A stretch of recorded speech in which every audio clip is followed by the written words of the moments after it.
So seo right Foirmlí I dtaobh achar agus imlíne.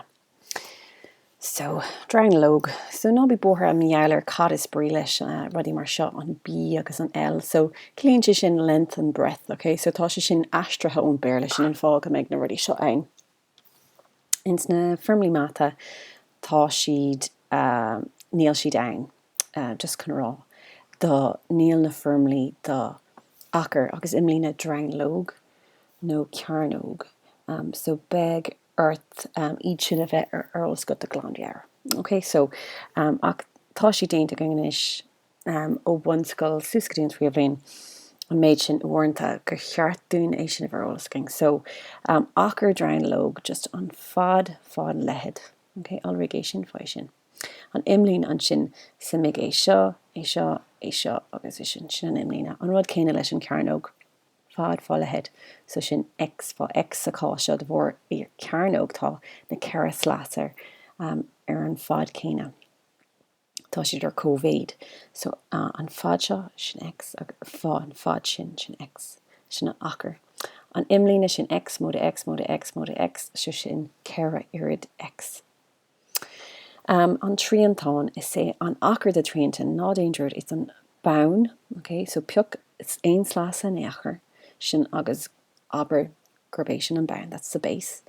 Agus an sin é sin fá an irde ingrach sin agus la é sin.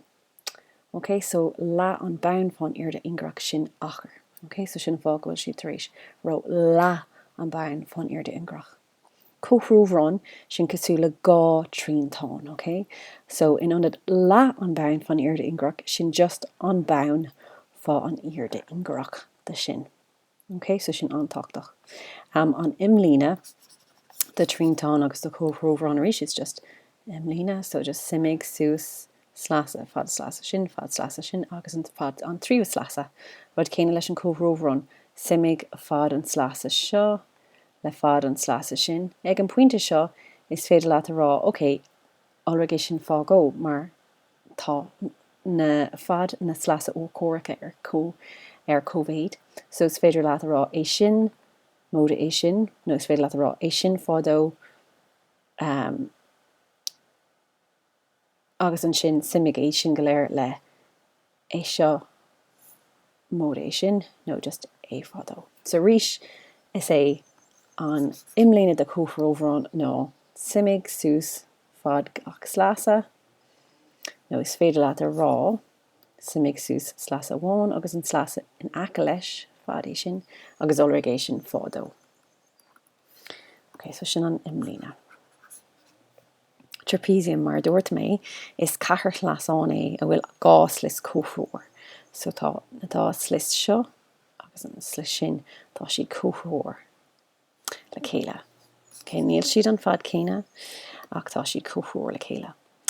So imlína ríis sim fad na geire slis, so simig é seo, é sin, é seo, agus é sin agus tá an imlína agat. Agus an achar beg sé sin la na fad na slis atá cóhrúir agus already sin fá an irde ingrach. Okay, so A móda B fá H fá an irde ingrach ar height agus la é sin. Okay, so tá an tachar chorm le la de sim fad na sláasa cóhrúirtha alreithe faoin irde ingrach. Okay, so sinad na Foirmlí atá I gceist a going inniuh agus beg sé sin le chur bhaim a going in or Obervalia. Just rib them dal 3D seo iad sampli ó na Foirmlí is féidir eáil cóhrúhrán tá an achar an sin. Okay, an achar an A, seas an A le haig an achar. So tá an achar chorm le I cóhrúhrán an bown fáin irde ingrach. Trapezium, so fad an A móda B fáin irde ingrach agus la é sin. Okay, so sin é achar trapezium. Okay, so sin an méid atá ann. Tríantán an méid atá ann agin ná an bean fan irde ingrach agus roiinte ar dó. So sin an méid atá ann le haig an tríantán agus mar dúirt mé níl aon rud ann meallar an drownlóg agus an carnóg, ba tá si oscing. Just feiceigh sibh comála sin in an cabal seo an teoirn Pythagoras. Bhí déinte i gachéine suascaí an tríomhlín, ar don tríomhlín, agus cílíonn sé sin má tá tríntán drownalacha agat. Tá an taobh agán, so sin é an taobh ó chórach den drownlóg, so seo é an taobh agán. Uaireanta gléitir tí meallar, uaireanta gléitir litir eile. Agus bhí sé scríte in our seomra, bhí sé i póstéir mar seo, T agus sin U C.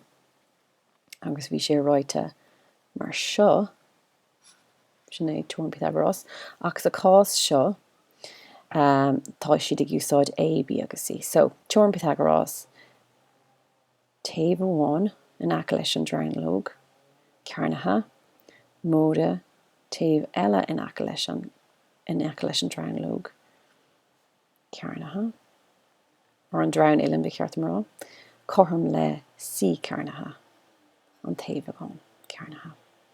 Okay, so bheadh siad sin go léir ag tasáil uainn don obair bhaile.